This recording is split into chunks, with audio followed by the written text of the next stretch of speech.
episode 153 of 5 Drinks to Midnight. In the show, we bring the questions, guests bring the drinks, we try to wrap up before midnight. Today, we are headed back into Brooklyn to go to Hana Makgeolli to talk to founder and brewer Alice Jun. But before we do, like and subscribe, hit the bells, the whistles, leave a comment if you like what we're doing. Really help us push this in the algorithm. Let's get started.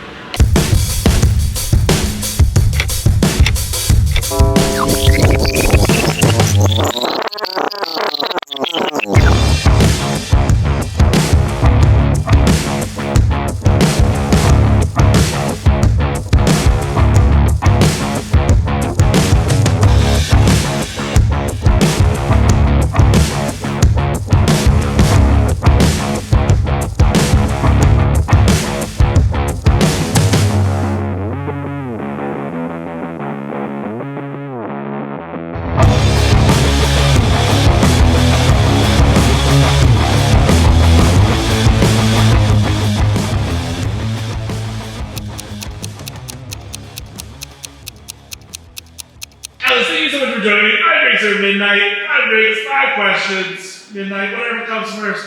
Thank you so much for having us at Hana Makgeolli. How are you doing today? Doing really good and so happy to have you. Oh, thank you. We are huge fans. First of all, again, it's an honor. 2023 Wine Enthusiast 40 Best Person to Watch. I think I screwed that up, but something like that. We bow down in your presence. It is amazing. That is really awesome. Question one, I guess, first of all, starting, what are we drinking first?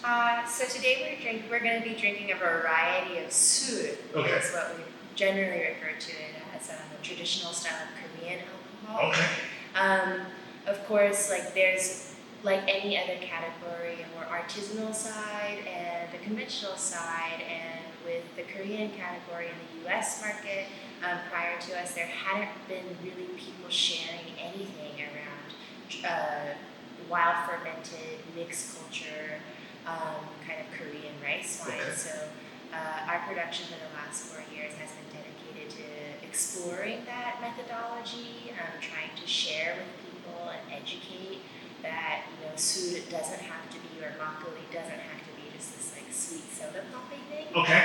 It could be strong, and it could be lactic, and it could be pretty dry. Okay. And super food friendly and drinkable on many different types of occasions, and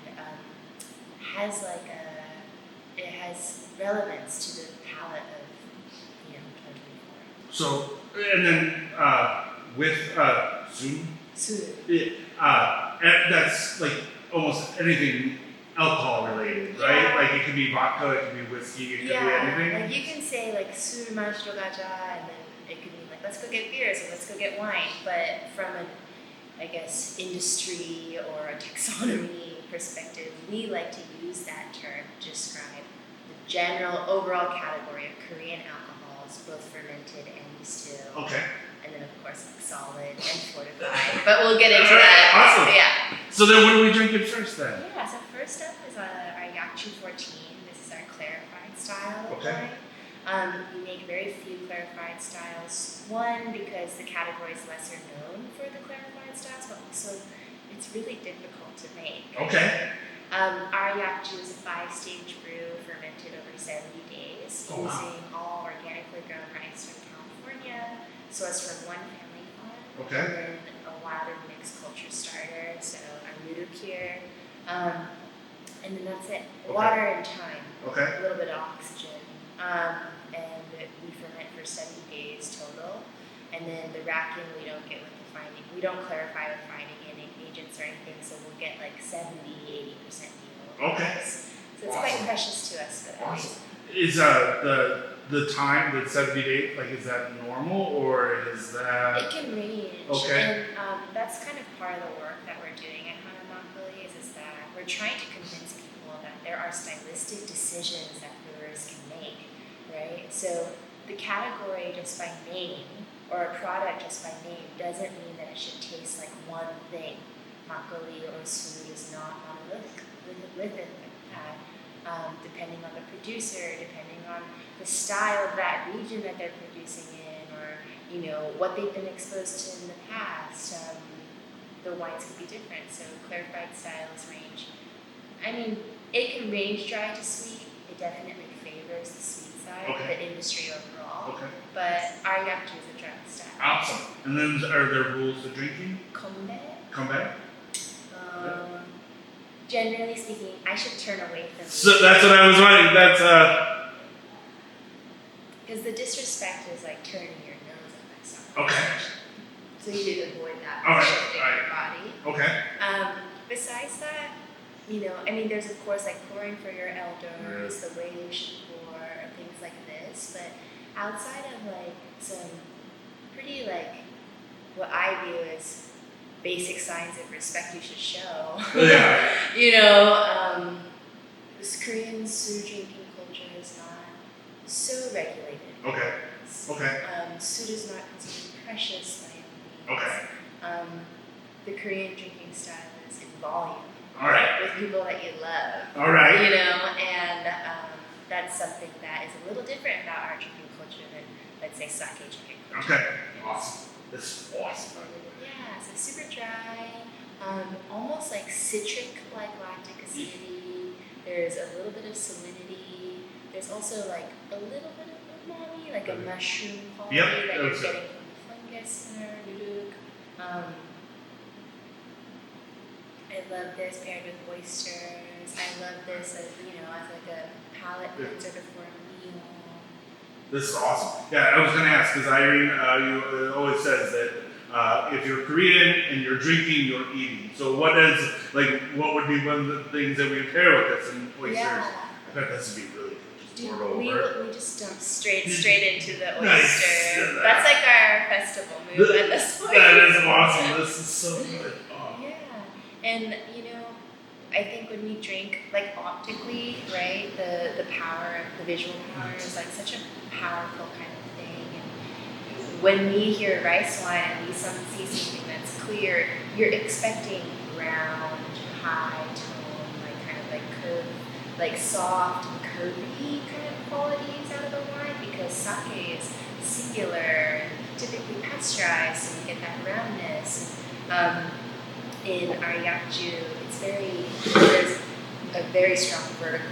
Okay. Right? It's like very lifted, Yeah. very light, and it just glides like out of your palate. Yeah. I really love the mushroominess to it. Like there's something really nice and just the dryness. Yeah. On the blind, often you get like wild cider, and then the one that gets the most kind of like reactions also is like it tastes like a brewer that hasn't undergone mallow. Okay. You know what I mean? Yeah. Like that sharper malic acidity, but it's like a really young white wine. But it's on the blind, right? Of course, if you had any context, then suddenly it doesn't taste like that. But on the blind, Ariyakju has been mistaken for a lot of different things, and that was the point of this. It was to say that one, it's not sake. And you can clearly taste that. Yeah.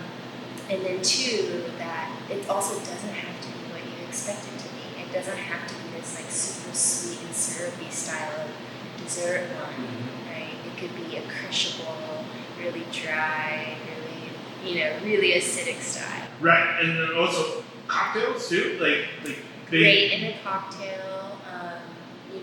We've seen vermouth substitutes a lot. Our head bartender loves to use it as a citrus substitute, so she'll add she'll acidify the yakju just a touch more with some malic or some citric, and then replace limes and lemon juice with it. nice. Right? Wow, that's fucking awesome. It's cool, right? It is so good. It's a pain in the butt to make too, so it's worth it. Is that just because of Rice and Jun? Yeah, we get really turbid mashes, and our means of filtrations are quite manual still. Like starch is impermeable, and there's always trace amounts that's left over, so it can't go through a traditional filter medium. So we do a porous filter, let the sediment settle out, but because we're not using fining agents, it's not great separation. Okay. So yeah, that's why it's such a. In Korean you say akawa, and you say that in English. It feels like a waste. Okay. All right. Yeah. All right. So question one, it's always an origin story. So how'd you get started? in the spirits business? Yeah. And is it because you were an illegal like moonshiner in the NYU dorm? Yeah, I mean, I started off as a home brewer at home as a child, right? Like my dad homebrewed, I helped, right? And it was not something that I really actively think about. It wasn't so impressionable. It was very casual, right?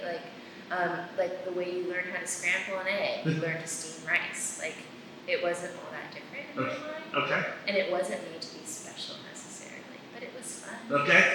And from there, I started homebrewing here in college as I moved away from home. And then after college, I was like, I have more time, right? I started work, but I can do what I want to do, and life is structured enough for me to do it. So, and that's to say, I was like traveling Monday through Thursday, but every single week, but as a consultant. But still, it was structured enough for me to build a home brewing practice that was more intentional in the learning. Because I started homebrewing in college in 2011, and I didn't know what yeast was, right? Like I didn't understand fermentation. I knew how things should taste, and when they should taste certain ways, and what things should smell like, and all this stuff, but I didn't have any of that training, so it was like a self-taught kind of discipline that I built over many years of homebrewing after college as well. You know, I'm sure you've met plenty of people that have this story, but it runs your life eventually. Well, that's what I was going to say. Like, it started as a hobby for you. Yeah, and then it became like a full-time. People start hitting you up for a party here, a party there, an event here, a gallery opening here, and then they hit you up to do a class, and then, you know, like you're speaking at the UN about it, and then like, you know, like this random things, and you're collaborating with chefs and restaurants that are, you know, willing to do a little under the table business with you because they're really passionate about it too. And then doing pop-ups too, like doing pop-ups, and that's the beginning of Hana Makgeolli. Was essentially just throwing parties. And you know, got a fairly positive response, but I think if I was to do that now, it would have been far more positive, right? And back in the mid 2010s or 2010s, there was still plenty of people that would come up to my table and be like, "Hey, can I get a Sauvignon Blanc?" And then I'd be like, "No, we're pouring makgeolli," and they would like take one look at me and turn away. And I feel like we've come a long way from that. But that's how it started. Awesome. Was like trying to convince people on top of a bar that was built with cardboard boxes that this is what you want to be drinking. I love it. Because you graduated NYU with a finance degree? No, I wasn't a finance. I was in Stern, in business school, but my major was operations and management. Oh, okay. So it was essentially a curriculum of like stats and management cases. Okay. And I really loved my eventual, focus in school because my brain really likes like data and structure and being able to analyze things and make things more efficient. But the finance side never called to me. It actually kind of like made me a little depressed in the beginning. Because kids go to schools like that knowing they want to be an investment banker. I didn't even know what that meant. Yeah, okay. Right? And like business in my brain was entrepreneurship because I saw my dad open restaurants. I saw my mom have her own clinic. I saw my brother eventually go into the business. And that's what my definition of business was. Not markets, capital markets, and not like, foreign exchange and not, interest rates and that gains, losses, and I have no idea. Right. And, I think that I am actually so happy that that was my reference point because I think I would have been very unhappy if I didn't have this And I feel really lucky to have found, I guess, if Hana Makgeolli can be called my calling pretty early. I was, what, 23? That's awesome. Right, when we made the brand. So. That's awesome. And then I guess I would follow just off of that, what does the brand actually mean? Because again, we have a beautiful logo. So Hana is just my Korean name. Okay. Not a lot of people know that. All right. I think it's a very Korean American thing, actually, or Korean American experience to like not necessarily be identify with your Korean name. Like if someone's like Hana, I don't like turn. Okay. But it is the only name for a product or a brand that I felt confident about backing up. Okay. Right? Because if it was a Korean word that was unrelated to me personally, I would have felt like I was like faking it. Sure. Like, but and then an English name felt inappropriate too. Yeah. So Hana was the best. That's awesome.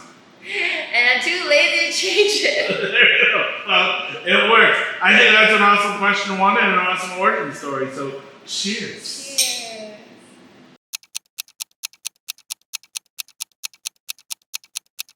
Question 2, drink 2. What do we drink? This is Hwaju 12. Okay. Hwaju 12 is our chrysanthemum and hydrangea rice wine.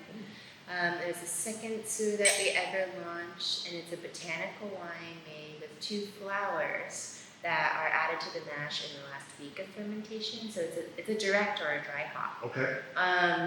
The chrysanthemums are yellow chrysanthemums. Wild forage now, picked when the bud is closed. And then the hydrangea tea leaves are the non-poisonous kind of a hydrangea called almond cha. So the leaves off the plant. And then after like 5-6 days of maceration, we filter the wine and finish it, and it's really subtle. 4-stage brew, fermented over 35 days. Okay.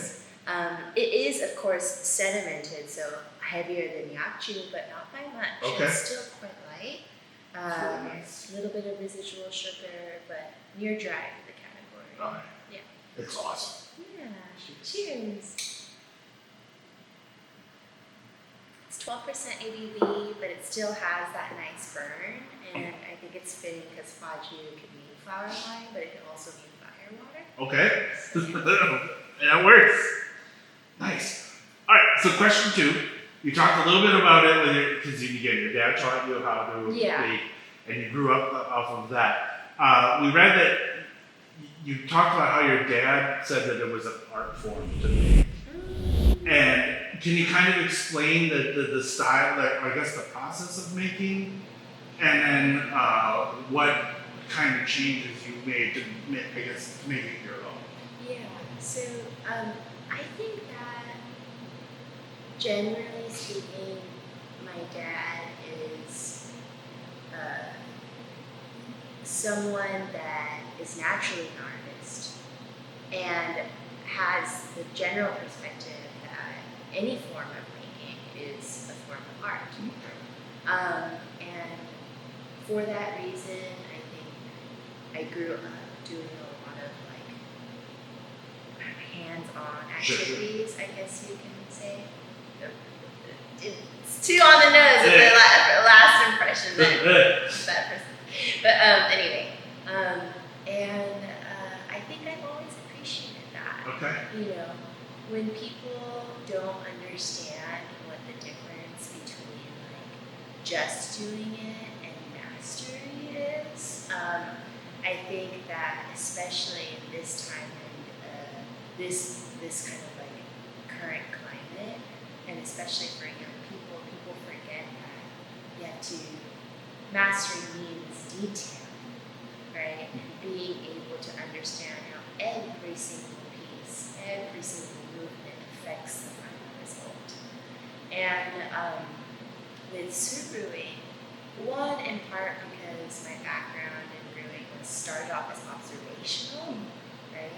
And the way I built recipes was based off of intuition, and I really felt like I was just guiding the brew or stewarding the brew, and in a hopeful way. Yeah. But still, just guiding it, right? That this is an art form too.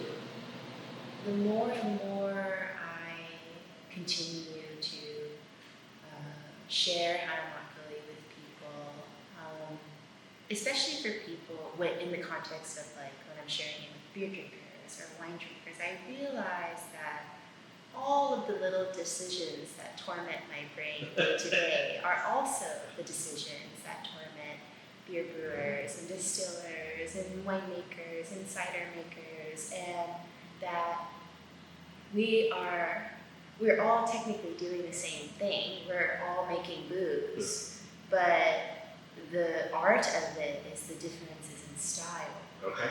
Right? That's where the enjoyment comes from, right? And that is consumption by definition, I think, the consumption of art. Okay. So I think that I'm really strong. I used to be really uncomfortable when people, especially in New York, every party you go to, people are like, so are you an artist? Yeah. And you're like, I don't know, I have to say yes or no. But the answer is yes. Yeah, somewhat shyly. Yeah. Like, there's yes. I mean, you create magnificent things, so. Yeah, and it's really beautiful to kind of, especially when you're, choosing to ferment without interventions and things like this.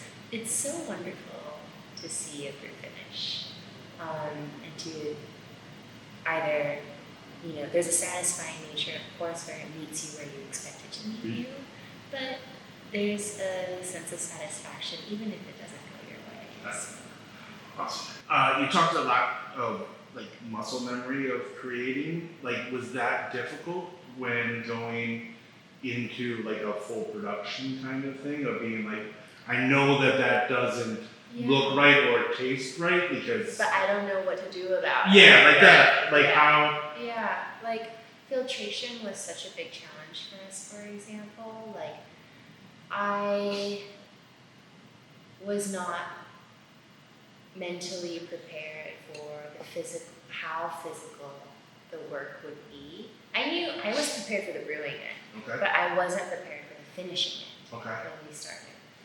And filtration of this style of mash is really, really difficult, and it's often done, at least like the majority of the volume in the industry, it's done on mash presses where you're like injecting, huge fermenters, like 60 barrel fermenters into these mash filters where you fill the plates and then they squeeze the plates. Gotcha. And or there's like diaphragms in there that squeeze, that put pressure on what's inside of the plates. And in that kind of filtration process, mostly seen for like really large scale sakes, there's 90 psi put on that liquid for 24 to 36 hours. Like, it's gonna change, right? Like, what you made, what you intended, had to take that into account because of how different the final product is. Gotcha. Right? So we have no great industry standard for filtration, and when it comes to jeongtongju or traditional production in Korea, many brewers are still doing it by hand. So like filling a bag, squishing it, taking out the leaves, filling the bag again, squishing it out. Gotcha. And they do thousands of gallons this way, and I can't do that. Yeah. Well, and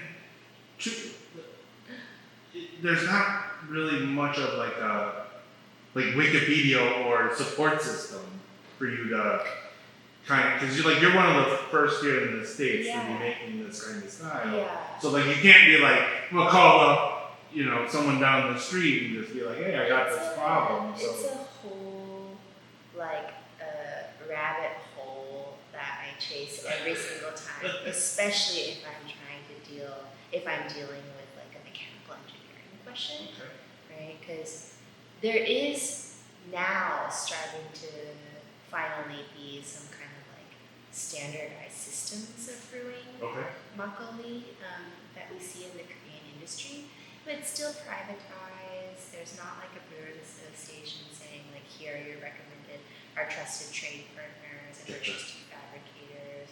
here are the dimensions of the tank that you need for optimal fermentation. Like, there's no one saying these things, right? So you have to figure them out on your own. And you have to figure them out, especially when you're language limited, like I am. Figure them out with people that don't make makgeolli. And it's like a very windy road, but we always find a solution. Okay, awesome. And then how does your makgeolli level up to like your dad's back when you were? Because I read that your dad really a little bit of a higher. He is a bit competitive. Still, we brew at this point very different styles. Okay. So, he first of all loves to brew with brown rice. Okay. And originally only brewed with brown rice when I was growing up, at least, and so I only brewed with brown rice growing up. Those kinds of brews have a tendency to have a tremendous astringency and bitterness, and then on top of that, he loved to age. Whether he intended to or not, the brews were very oxidative, and that was his style. It was like 19-20% oxidative, like really dry, and knock the air out of you kind of sour. And that's what I grew up thinking makgeolli was. Okay. When most people think makgeolli is like sweet. Right. You said like 6%, sort of poppy 5%. kind of. Yeah, and like a little bit that like nice consistent artificial carbonation feeling, like that kind of thing. That's what they expect. But when I tasted that type of makgeolli for the first time, I was shook. Okay. I didn't understand what this was. All right. Right. And so, I guess you can say, at this point, I admit that I'm even a little bit of an oddball in this category. Okay. In the sense that I like my sour dry, I like it really strong. I want there to be a balanced amount of acidity, which are not the majority. It's not the majority opinion when it comes to consumers of this product, at least today. Gotcha. I am very confident, though, that it will shift my way. Love it.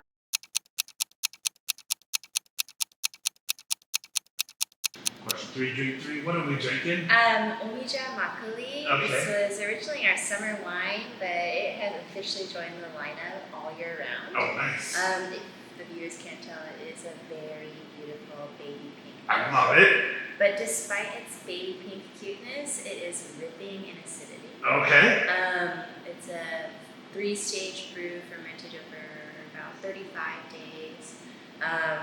The omija berries, as well as a tiny bit of whole hibiscus flowers, are added to the mash 2 weeks in because the berries do contribute some sugar, so need time to ferment off.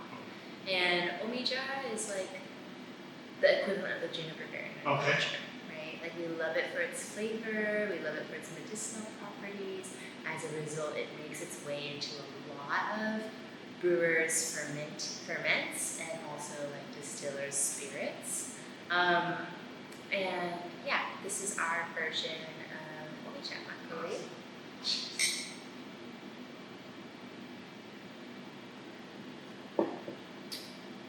Oh, fuck yeah. It's really dry, but has a sweetness from the fruit, but not tons of sugar still. Oh, wow. And then it's there's this layering of lactic and malic acidity from the mash, the rice mash and the nuruk, but then also the berries contribute their own acidity. And this wine, everything that we make is fairly heavy, right? Also in ABV. So it's kind of uncomfortable to drink it on a hot summer day. Okay. On the beach, in the park, Gotcha. right? So we wanted to make something initially for the summer that was a little bit more crushable, that still highlighted a traditional Korean ingredient and involved Korean methodologies for brewing, but it also the cherry on top was that co-ferment element, right? Was kind of connecting with people that were interested in co-ferments in grape wine, or co-ferments in ciders, or co-ferments in meads, right? That it can be done with rice wines as well.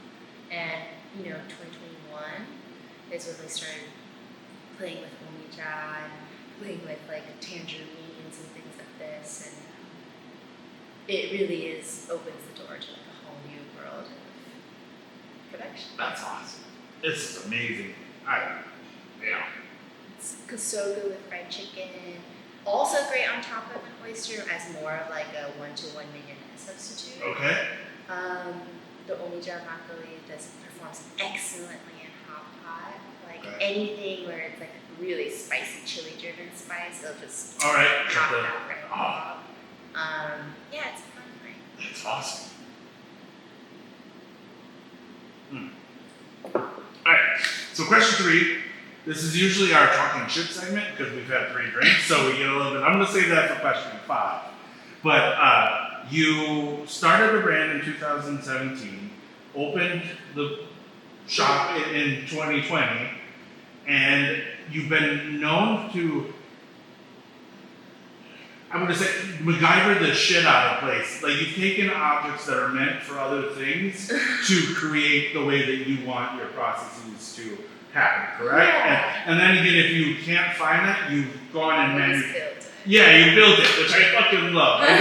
Because again, starting as a hobby, realizing that, the job that you want or thought you wanted was going to not make you happy, turning a dream into something, and then killing it at the dream, and then just continuing to be successful. I think it's just absolutely fucking awesome, and all the success for you. I hope. But going back, what is one piece of advice you wish you would have gotten sooner in your life? One piece of advice that I wish I got sooner. So much. Or is there one thing that, looking back now, is there one thing that you would have done differently than? I say this now, but there really wasn't the infrastructure for this kind of thing.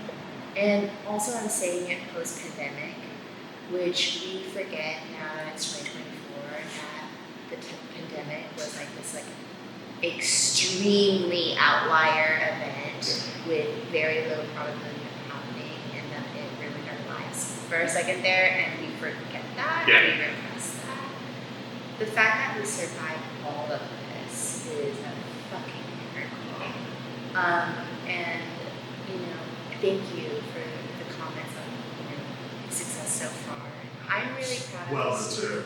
It's something that I've been talking about all year, right? And it's something that beverage founders in general just don't like talking about because no one wants to say that the market's down, right?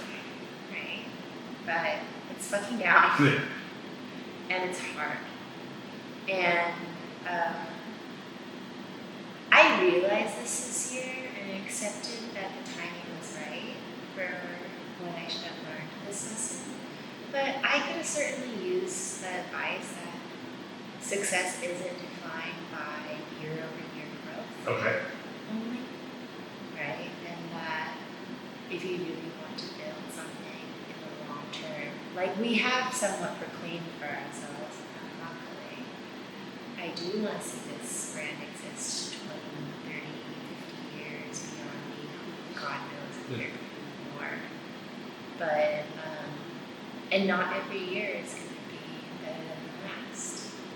And the incredible thing about lifelong brands, breweries and distilleries that have lasted multiple generations is the fact that they survive from that. Yeah. That's what makes a category last. And there's not enough reference points for that in Korean brewing. Of course, there are so many incredible brewers, traditional brewers, artisanal brewers, but relative to the, bounty of the industry that was before contemporary Korea and before occupation and things like this, it's quite new. And especially relative to how much soju is consumed in the world, there's not enough information being spread and given out about what Korean soup really is. Okay. You know, so I wish that someone would have reminded me that fight is sometimes going to involve some talents. Okay. And to not be so hard on yourself. Okay. Like you're in 300 stores Okay. here in New York, and then in Across the country. across the country. Yes. Okay. And then you're in California and Illinois. 26 states. Okay. Awesome. Yeah, California, Illinois, of course, Georgia, Nice. Washington, Seattle. Oh, no, sorry. Oregon. Okay. I was just there. The DMV. You know, we're in quite a few markets already in the U.S. Admittedly, in some small quantities. Sure. But we have been slowly making our way. Awesome. And then I know it's a lame kind of follow-up question, but it's one of my favorites, and it just gives you a chance to kind of talk about the brand. But what's next? What's next? Oh, so many things. We have so many things up our sleeves, and but you know, while Hana Makgeolli 2024 was a successful year, it wasn't our most prolific year. Okay. Right? There wasn't really any new releases, right? We've been kind of making the same things that people know and love from us. And it was because it was an expansion year. Okay. So we actually shut down production Oh, for wow. about 3-4 months in the summer of this year to add on capacity to our space. And so we grew by 4x in volume. Okay. Wow. Which is quite significant for a 25 square feet. Yeah, I was gonna say that's a big. Because again, I've seen the back, and it's Yeah.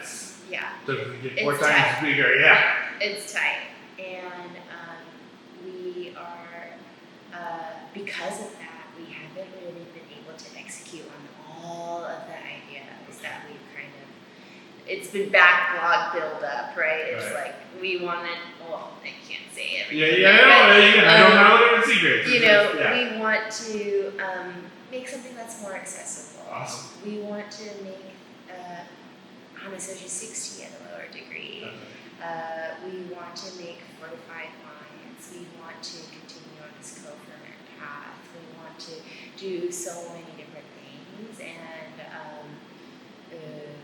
the expansion made it really difficult for us to be able to execute on those ideas. Going back to the whole "don't be so hard on yourself" thing, it's like obviously you can't do all that and expand by 4x, but that's not what I thought going into this year. And while things have been delayed, we're finally at a place where we can start executing on those ideas. So I'm very excited for months to come. Awesome. Well, and again, you're the only person that can tell you no. So, like, I don't see why you can't expand. That's true. And so, well, there we go. That's question 3. So, Cheers. Little sip though. Yeah.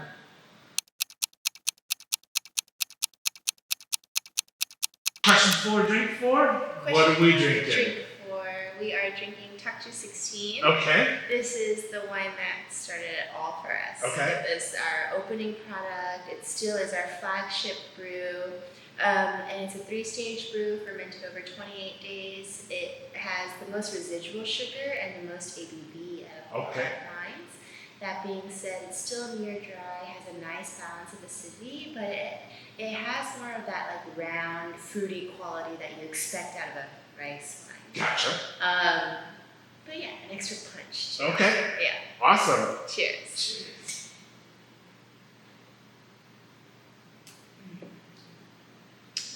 Oh, yeah. Yeah.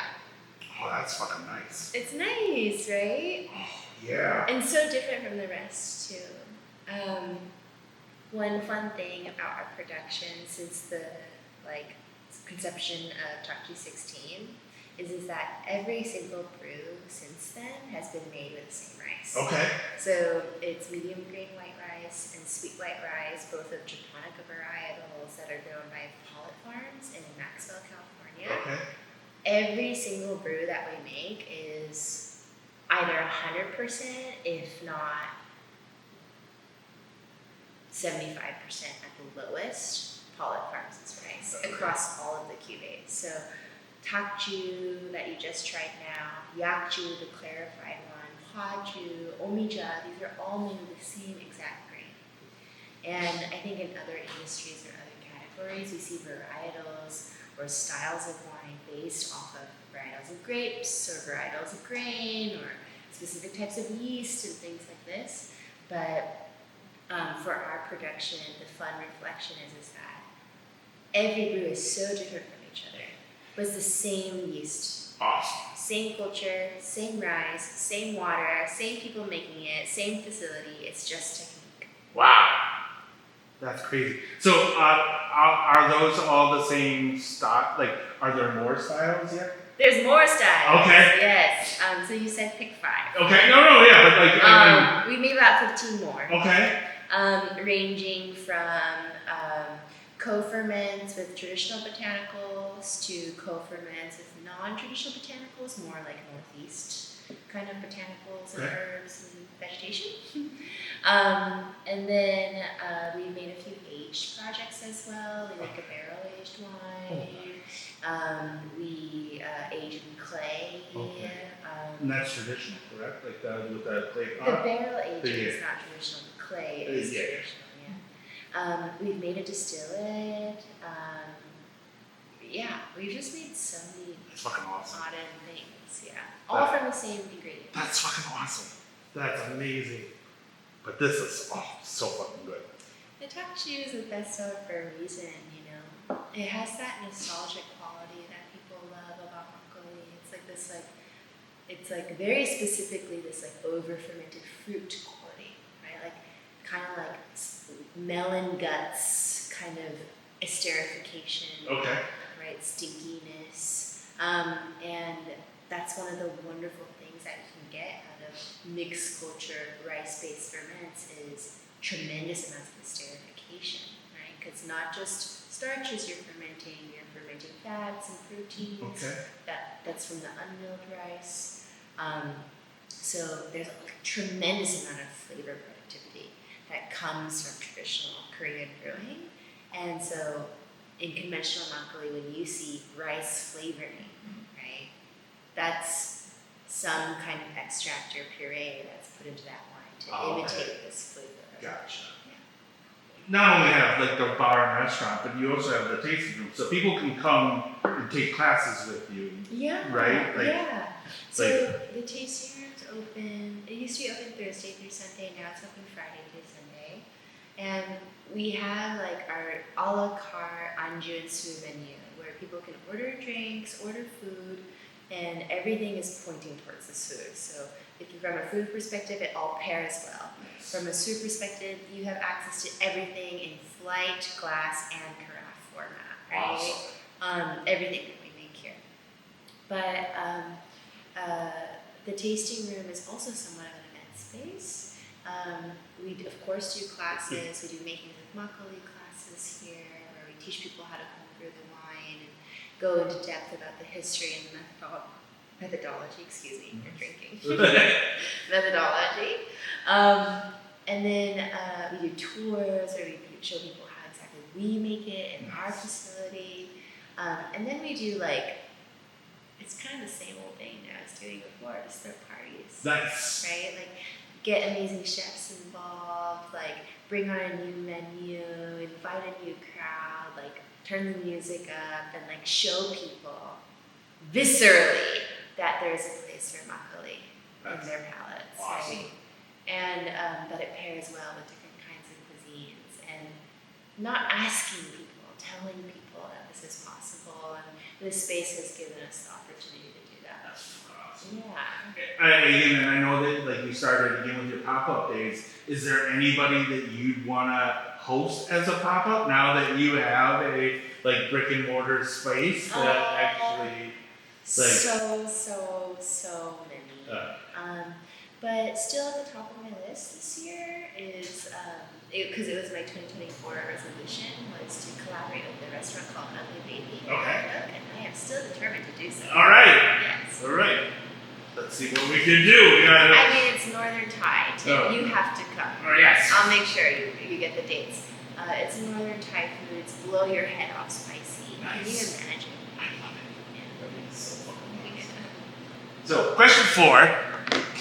Irene wants to know, what is your favorite non-Hana drink? Non-Hana drink? The alcoholic or not? Alcoholic or not? Yeah. My favorite canned product on the market is the spritz from Cassis. Okay. I've been a long time fan of Rachel's and found a friend of Rachel's, and I've always loved her aperitifs, but the spritz is out of this world delicious, and there's a lot of not so well made canned products on the market, and this provides much needed relief and enjoyment. When it comes to fermented, should I be specific about it? Just fermented alcohol in general. I was really, really blown away by Sool, their Vietnamese distillery, based in Vietnam. Okay. So, but they export to the US market their PM spirits, and the distiller was visiting here last year, and he was showing us all of these wild fermented Vietnamese styles of rice wines that share some of these similarities with us. And then there is also, at that time, the newly released opium rice wine, or the opium amaro. I think. Okay. So it was a poppy seed amaro, and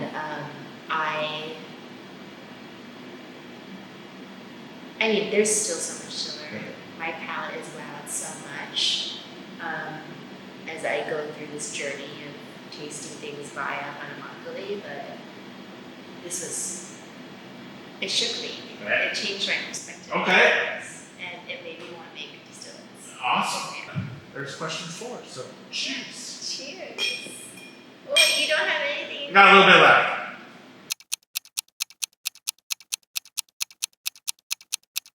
Question 5, drink 5? Question 5, drink 5. What are we drinking?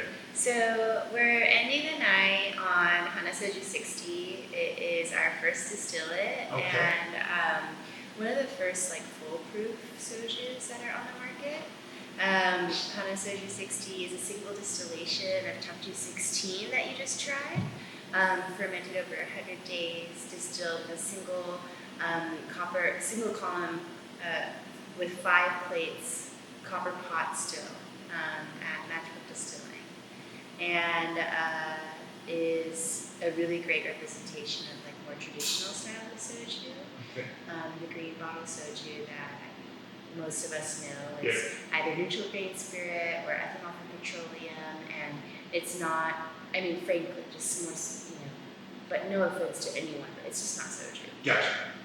And the tradition of distillation is more similar to that, and this is what Hana Soju 60 is supposed to represent. So 120 proof. Awesome. A sipper, not a shooter. Very nice. Cheers.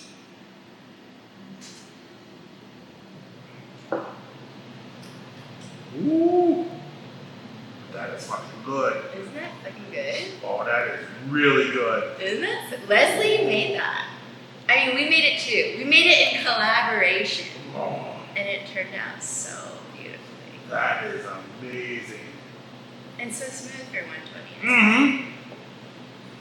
That is amazing. Aged in glass, so you're not getting any wood, right? No proofing, so any water that brought it down to 60 is off the still. Okay. No additional water added after. We let not necessarily intentionally, but we let the soju age in glass for 10 months post distilling prior to bottling, so it had that time to kind of integrate. Not that there was much to integrate. And the sweetness and the fattiness of Hana Soju 60 is the most interesting part about it, right? And the sweetness isn't from sugar, right? It's the sweetness of the ethanol, Okay. right? But there's no sugar or sweeteners that are added.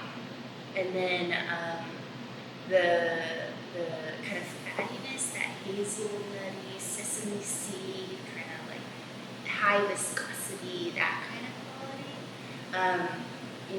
Not only is it just from the density of the alcohol, but it's also because the Tongju 16 is such a turbid base. Okay. It's such a heavy mash. It's a 1-to-1 rice to water ratio, right? There is so much esterification when you let it ferment for 100 days, and all of that is carrying through in the distillate. Right? So there's a little bit of filtration through the plates, but I think Leslie went pretty low and slow to try to make sure that all of its unique expressions can come across. That's fucking awesome. Yeah. And again, still all the same kind of recipe. Yeah, that's fucking awesome. Same, yeah. Wow. Fuck. Do some more. Please, yes.